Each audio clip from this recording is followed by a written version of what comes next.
নমস্কার বন্ধুরা, আজকে আমি একটা নতুন ভূতের গল্প নিয়ে তোমাদের কাছে এসেছি। আশা করি গল্পটা তোমাদের খুব ভালো লাগবে। তোমরা শোনো, তারপরে তোমরা আমাকে জানিও। আমাদের এখানে একটা জায়গা আছে, সেই জায়গার রাস্তাটা খুব একটা ভালো না। অনেক দিন আগে এই রাস্তাটা আরও খারাপ ছিল।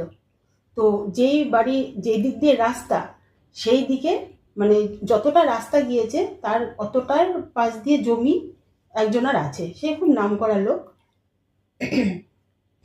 তো আমাদের সাথে একটা বহু পরিচিত বৃদ্ধ মানুষের সাথে যোগাযোগ ছিল, তার সাথে ঘটে যাওয়া এই গল্পটা।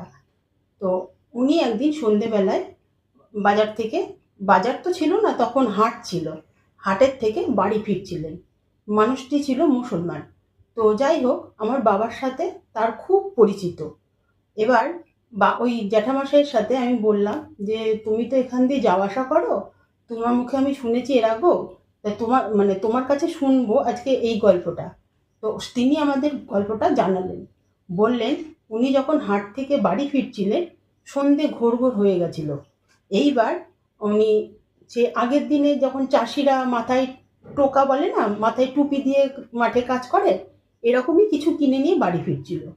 তো বাড়ি ফেরার পরে দেখে যে ওনার পাশ দিয়ে কেউ হাঁটছে। উনি যেহেতু মুসলমান, উনি অনেক কিছু জানতেন। তো যাই হোক, তো উনি যখন ওই পথ দিয়ে হেঁটে যাচ্ছিলেন, তো দেখেন যে ওনার পাশ দিয়ে কেউ হেঁটে যাচ্ছে। তো উনি ভেবেছে হয়তো রাস্তার মানুষ মানুষ ভেবে অতটা গুরুত্ব দেয়নি। না দেওয়ার ফলে উনি যাচ্ছে, তিনিও সঙ্গে যাচ্ছেন।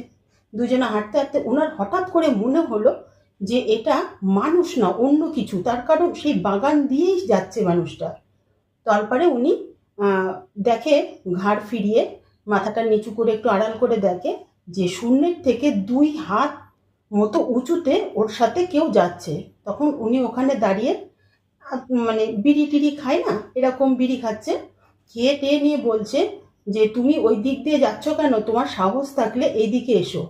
তো পেতনি তখন উত্তর দিয়েছে যে আমি আজকে তোকে কিছু করতে পারলাম না, তবে যেদিনকে সুযোগ পাবো এখানেই মাথা বলে না, কি বলে ওটাকে, ঘাড় ঘাড় ঘুষে মেরে ফেলবো, এরকম ভাবে সেই পেতনিটা তাকে উত্তর দিয়েছিলেন।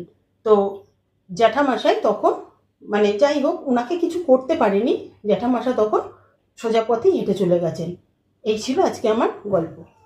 যদি তোমাদের আমার এই গল্পটা ভালো লেগে থাকে, তাহলে একটা লাইক, কমেন্ট, সাবস্ক্রাইব করো। Thank you.